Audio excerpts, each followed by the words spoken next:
रहीम। Mathematics 10th class में आज हम चैप्टर नंबर 12 जो है इसको डिस्कस करेंगे। और इसके शॉर्ट सिलेबस में जो है दो थ्योरम इंक्लूड है, थ्योरम नंबर 1 एंड 2। और फर्स्ट थ्योरम जो है ये इसकी स्टेटमेंट हमारे पास है, the measure of the central angle of minor arc is double that of angle subtended by the corresponding major arc. Prove हमने ये करना है कि जो सेंट्रल एंगल है माइनर आर्क जो एक सेंट्रल एंगल बनाती है सर्कल में, वो डबल होता है जो मेजर आर्क सर्कम एंगल बनाती है। ये थ्योरम स्टार्ट करने से पहले कुछ टर्म्स हैं, इनके बारे में जो है वो जानना ज़रूरी है। सबसे पहले सर्कल के बारे में पता होना चाहिए। सर्कल एक हमारे पास एक ऐसी क्लोज फिगर होती है जिसमें तमाम जो है पॉइंट्स एक फिक्स पॉइंट से इक्वल डिस्टेंस पर हों, तो उसे हम कहेंगे सर्कल। इस तरह ये हमारे पास एक फिगर है, ये फिक्स पॉइंट है और फिक्स पॉइंट जो है उसे हम सेंटर कहते हैं। ये फिक्स पॉइंट है और इसे हम सेंटर कहेंगे। सेंटर से ये सारे ये सरकमफेरेंस है, सरकमफेरेंस की कोई भी पॉइंट ले लें वो इससे बराबर इक्वल डिस्टेंस पर होगा, बराबर फासले पर होगा। और सर्कल के अंदर ये सरकमफेरेंस है, सरकमफेरेंस का कोई पार्ट कोई पोर्शन उसे हम कहेंगे आर्क। और आर्क जो है वो मेजर होती है, माइनर भी होती है। मेजर आर्क ऐसी arc, N arc is called minor arc which is less than the semi circle. अगर कोई आर्क जो है वो सेमी सर्कल निश्चित दायरे से कम हो तो उसे हम कहेंगे माइनर आर्क। और अगर कोई आर्क सेमी सर्कल से ग्रेटर हो, an arc is called major arc which is greater than the semi circle. जिस तरह हमारे पास इस फिगर के अंदर ये जो आर्क है ये सेमी सर्कल निश्चित दायरे से बड़ी है तो इसे हम मेजर आर्क कहेंगे, और ये जो आर्क है ये माइनर आर्क है क्योंकि ये निश्चित दायरे से कम है। फिर सेंट्रल एंगल हमारे पास होता है कि एक आर्क जो सर्कल के सेंटर पर जो एंगल बनाती है उसे हम कहते हैं central angle. The angle subtended bye an arc at the centre of circle is called central angle. ये आर्क है हमारे पास, आर्क कोई भी नाम दे सकते हैं, ए बी दे दें, सी डी। सपोज ये ए बी हमारे पास एक आर्क है, तो ए बी जो है यहाँ सेंटर पर जो एंगल बनाएगी उसे हम कहेंगे सेंट्रल एंगल। और यही आर्क अगर सर्कमफेरेंस पर बनाए एंगल तो उसे हम कहेंगे सर्कम एंगल। इस तरह ये ए बी एक आर्क है और ये एंगल यहाँ बना रही है, ये एंगल जो है इस आर्क की मदद से बन रहा है, तो इस एंगल को हम कहेंगे सर्कम एंगल क्योंकि ये सर्कमफेरेंस पर बन रहा है, ये सेंटर पर बन रहा है, इसलिए सेंट्रल एंगल है, मरकज़ी ज़ाविया। और अब इस अपने फर्स्ट थ्योरम की तरफ आते हैं। प्रूव हमने यही करना है, the measure of the central angle. अब सेंट्रल एंगल ये हमारे पास सेंट्रल एंगल है ऑफ माइनर आर्क, ये माइनर आर्क की मदद से बन रहे हैं, is double that of angle subtended by the corresponding major arc. ये मेजर आर्क है हमारे पास, मेजर आर्क जो एंगल बना रही है वो यहाँ बना रही है और ये सर्कम एंगल बन रहा है। प्रूव हमने ये करना है कि ये सेंट्रल एंगल इस सर्कम एंगल से डबल होना चाहिए। सपोज कि अगर ये हमारे पास सर्कम एंगल 40 डिग्री है तो ये सेंट्रल एंगल 80 होना चाहिए, अगर ये 50 है तो ये 100 होना चाहिए, अगर ये 100 है तो ये 200 होना चाहिए। तो हमने यही करना है। ये जो हमारा थ्योरम होता है उसके जो फर्स्ट पार्ट हमारे पास होता है वो गिवन होगा, ए सी इज एन आर्क। सबसे पहले हमने लिखा कि ये जो ए सी है ये एक आर्क है, तो आर्क का यहाँ पर सिंबल या साइन लगाएंगे। Of a circle with centre हो, और सर्कल उसका सर्कल का सेंटर जो है वो हमारे पास ओ है, where angle A O C is the central angle. अब ये जो एंगल हमारे पास है ये सेंट्रल एंगल है, वही हमने यहाँ पर लिख दिया, angle A O C is the central angle and, और सर्कम एंगल जो है यहाँ बन रहा है। ये याद रखना है कि जहाँ जिस वर्टेक्स पर एंगल बना रहे होंगे उसे मिड में रखेंगे। Angle A B C is the circum angle, A B C इसका मतलब है इस एंगल की बात हो रही है और ये सर्कम एंगल है हमारे पास। इसी तरह से अगर हम इसे लिख दें ए सी बी तो इसका मतलब है इस सी पर जो एंगल बन रहा है, सी हमने प्रूव ये करना है कि ये सर्कम एंगल, क्योंकि ये मेजर आर्क की हेल्प से बन रहा है, ये मदद से बन रहा है। और प्रूव ये करना है कि measurement of angle A O सी। अब सेंट्रल एंगल है क्या, ए ओ सी है, डबल होना चाहिए measurement of angle A B C. तो एंगल ए बी सी के साथ हम 2 मल्टीप्लाई करेंगे, अब ये दोनों जो है वो इक्वल हो जाएंगे। एंगल ए ओ सी इससे डबल हो गया क्योंकि 2 इसके साथ मल्टीप्लाई कर दिए। कंस्ट्रक्शन के अंदर हम करेंगे, जो अमल हमारा होगा, join O B with O, B को हमने ओ के साथ ज्वाइन किया। जब हमने बी को ओ के साथ ज्वाइन किया तो हमारे पास ट्राई एंगल्स बन गई हैं 2। एक ट्राई एंगल है ए ओ बी, दूसरी है बी ओ सी। और and produce it to meet the circle at D, और बी को ओ के साथ जब ज्वाइन किया तो फिर इसी को आगे जब बढ़ाया हमने तो वो सर्कल को उसे मिली जाकर डी पॉइंट पर। और ट्राई एंगल हमारे पास दो बन गए। प्रूफ हमें ये करना है कि ये सेंट्रल एंगल और सरकम एंगल जो है ये सेंटर डबल होना चाहिए सरकम एंगल से। ट्राई एंगल जो दो बनी है वो कुछ इस तरह से बनी है, एक है ए ओ बी और दूसरी है बी ओ सी। इनका आपस में जो है हम कंपैरिजन करेंगे। सबसे पहले हमने कहा कि measurement of angle 1 is equal to measurement of angle 3, कि ये एंगल और ये एंगल दोनों इक्वल हैं। ये इक्वल क्यों है, इसकी रीज़न हमारे पास है बड़ी।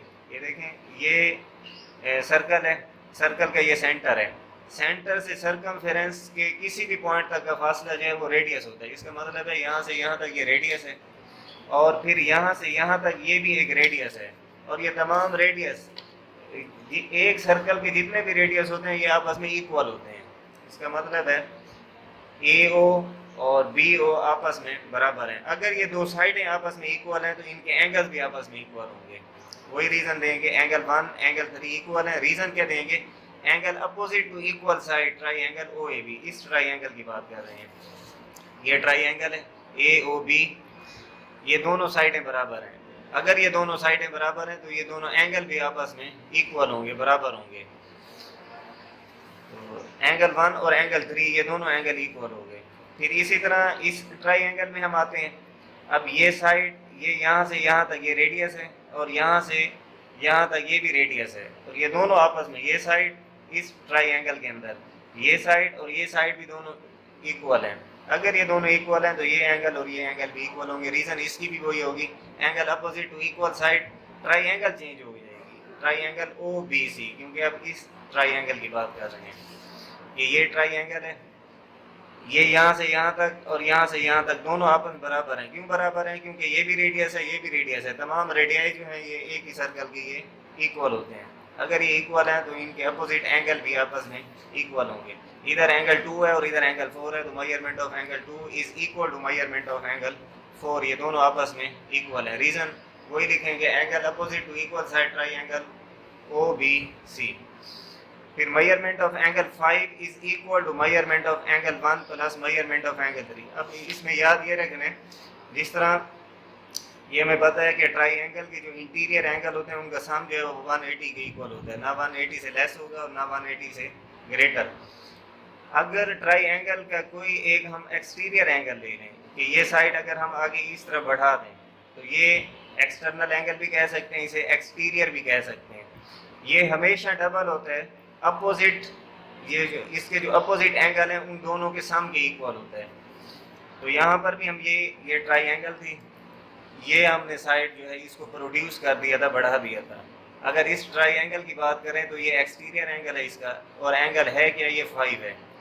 तो ये इन दोनों के सम के इक्वल होगा। इसका मतलब 1 और 3 के सम के इक्वल होगा। रीज़न देंगे, एक्सटर्नल एंगल इज द, ये प्रूफ है कि एक्सटर्नल एंगल, किसी भी ट्राई एंगल का एक्सटर्नल एंगल जो है वो is the sum of internal opposite angle. वो अपने जो ये एक्सटीरियर एंगल है इसके जो अपोजिट इंटरनल एंगल है उनके सम के बराबर होगा। तो measurement of angle 5 is equal to measurement of angle 1 plus measurement of angle 3। कि अगर हम 1 और 3 को दोनों को प्लस करें तो ये एक्सटीरियर इसके इक्वल होगा। फिर इसी तरह इस ट्राई एंगल में आ जाते हैं, triangle O B O C के अंदर। अब बी ओ सी में ये एक्सटीरियर एंगल है, ये हमारे पास ये एक्सटीरियर एंगल है। अब ये एक्सटीरियर एंगल इन दोनों के सम के इक्वल होगा। ये एंगल हमारे पास 2 था, ये 4 था। इसका मतलब है ये 6 है, तो 2 और 4 को प्लस करें तो ये आना चाहिए। रीज़न इसकी भी वही होगी, measurement of angle 6 is equal to measurement of angle 2 plus measurement of angle 4।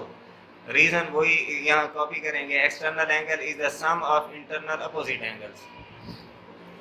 अब इनको नाम हमने दे दिए इक्वेशन 1 2 3 4। फिर हम आते हैं मेजरमेंट ऑफ एंगल 5 की तरफ। अब एंगल 5 जो है ये हमारे पास इक्वल है measurement of angle 1 is equal to measurement of angle 3। कि एंगल 1 और 3 ये दोनों आपस में इक्वल हैं। एंगल 5 इक्वल था एंगल 1 और एंगल 3 के।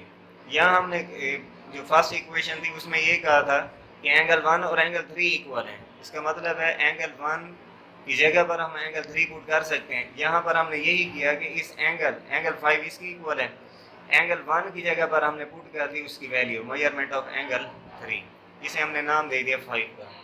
फिर इसी तरह 6 में जब हम आए, 6 मेजरमेंट ऑफ एंगल 6 इक्वल है measurement of angle 2 plus measurement of angle 4। ऊपर हम सेकंड के अंदर ये कह चुके हैं कि मेजरमेंट ऑफ एंगल 2 और एंगल 4 दोनों इक्वल हैं। इसका मतलब है 2 की जगह पर हम 4 पुट कर सकते हैं और 4 की जगह पर 2 पुट कर सकते हैं। लेकिन हमने जो प्रूव करना है वो एंगल 3 4 करना है, 1 2 नहीं करना। तो इसीलिए एंगल 2 की जगह पर हम उसकी वैल्यू पुट कर देंगे, वो इक्वल है एंगल 4। ये दोनों इक्वल हैं। अगर ये दोनों इक्वल हैं तो यहाँ पर इधर एंगल 2 की जगह पर हम उसकी वैल्यू पुट कर देंगे एंगल 4, क्योंकि दोनों आपस में बराबर हैं। आगे वही मेजरमेंट ऑफ एंगल 4 पड़ा हुआ है, इसे 6 का नाम दे देंगे यूजिंग सेकंड एंड फोर्थ, और इसकी जो रीज़न होगी यूजिंग 1 एंड 3। 1 और 3 को जब हमने यूज़ किया तो फिर हमारे पास ये angle 3 plus measurement of angle 3 लिख दिया, क्योंकि हमने प्रूव ये सरकम एंगल करने, उसमें जो एंगल यूज़ हो रहे हैं वो 3 4 है और सेंट्रल एंगल 5 6 है, इसीलिए हमने 1 2 को यहाँ से स्किप कर दिया। अगर 1 2 होता तो फिर हम इसकी एंगल 3 की जगह पर एंगल 1 लेते हैं।